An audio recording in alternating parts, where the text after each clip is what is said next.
Thanks for tuning in to 5 While You Drive, an American Daily Press podcast, where we bring you 5 trending topics to listen to on your daily commute. Today is September 23rd, 2024. Before we get started, I wanted to give a shout out to my friends over at the American Daily Press. ADP is a budding news organization that is seeking to bring truth and legitimacy back to the world of journalism.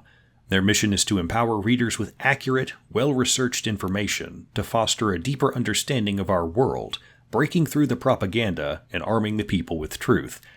They also just announced a host of new podcasts they are launching and supporting, including Total Sports Talk, Guys Like Us, and an innovative show with No Soup for Knowles. So if you're looking for truth, look no further than AmericanDailyPress.com. Head on over to the site and sign up for their weekly newsletter and follow on X. P. Diddy is in the news, and wow. Normally I wouldn't throw in an entertainment news section, but this one has the potential to affect a large number of high-profile celebrities. Sean Combs, better known as Diddy, was charged with sex trafficking, racketeering, forced labor, and interstate transportation for prostitution by a federal grand jury last week. Did he do it? Sorry, I couldn't help that pun. It was right there. Diddy is currently being held without bail and is on suicide watch. But wait, there's more.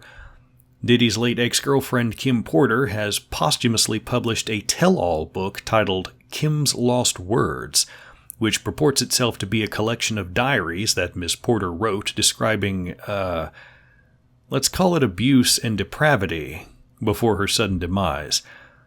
The rumor mill is working overtime on this one, especially with several celebrities known to have attended Diddy's mansion parties appearing to wipe their X pages. But at this time, they are only rumors. We may have another Jeffrey Epstein case going on here, and I'm sure we'll hear more about this in the coming weeks. A follow-up on the spending bill to prevent a government shutdown.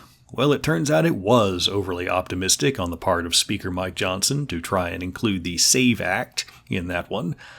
Most votes were done along party lines, but there were several Republicans that voted against its inclusion last week. And since a government shutdown is something no one thinks is a good idea, ostensibly because no one wants to be accused of causing it, a new bill that temporarily funds the government through what seems to be December is being put forward. Speaker Johnson says that this one will be, quote, very narrow, bare bones, end quote, and include only the extensions that are absolutely necessary, though it does include an additional $231 million to bolster the Secret Service after the 2 assassination attempts against Republican presidential nominee Donald Trump.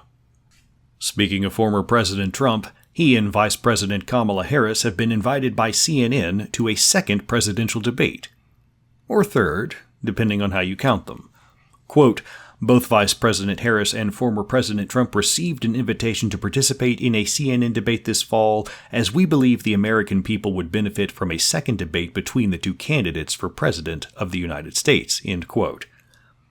They also went on to say, quote, we look forward to receiving a response from both campaigns, so the American public can hear more from these candidates as they make their final decision, end quote. Harris seems keen on it, but the Trump campaign referred simply to a post on Truth Social, where former President Trump said, quote, in the world of boxing, or UFC, when a fighter gets beaten or knocked out, they get up and scream, I demand a rematch, I demand a rematch. Well, it's no different with the debate. She was beaten badly last night, every poll has us winning, end quote. However, in the last couple of days, President Trump has indicated he might do another debate, quote, maybe if I got in the right mood. Speaking of presidents, Ukrainian President Volodymyr Zelenskyy is back in the United States this week to present a, quote, plan for victory. The White House is already preparing another military aid package worth almost $400 million, but Zelenskyy's plea this time around appears to focus on firing long-range missiles into Russia. And I should point out that those are American-made long-range missiles. President Vladimir Putin of Russia, I mean, you knew who he was, I don't know why I mentioned he was from Russia, has said he would consider this type of strike to be, quote, direct participation by NATO in the war. Zelenskyy is expected to give a speech at the UN General Assembly later this week. President Biden was asked over the weekend if he had made a decision on allowing such a strike with these U.S.-made missiles, and he said no. No, that he hasn't made a decision. Personally, I'm not looking forward to World War III, so let's all pray on this one. Finally, an update on the man accused in the second assassination attempt of former President Trump. He has left behind a note.